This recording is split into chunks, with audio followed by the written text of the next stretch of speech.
যে ব্যক্তি তার স্ত্রীর হক আদায় করে না, স্ত্রী কোথায় যায়, কোথায় থাকে, কি করে, কার সাথে কথা বলে, ইসলাম মানে কিনা, পর্দা করে কিনা, এই সকল দায়িত্ব যে স্বামী পালন করে না, এই স্বামীকে বলা হয় দায়ুস।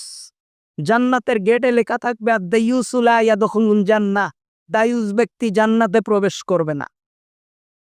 কারণ আপনি হিজাব এবং কবুলের মাধ্যমে একটা মেয়েকে বিবাহ করে দায়িত্ব নিয়েছেন, তাকে শরীয়তের আল্লাহ তাআলার নির্দেশ মতো একেবারে মরণ পর্যন্ত তার সকল দায়িত্ব আপনি কাঁধে নিয়েছেন। এখন আপনি কাঁধে নিয়ে স্ত্রীরা লাগাই দিলেন চাকরি করতে। স্ত্রী চাকরি করে, আপনিও চাকরি করেন। স্ত্রী সারাদিন অফিসে থাকে, আপনিও অফিসে থাকেন।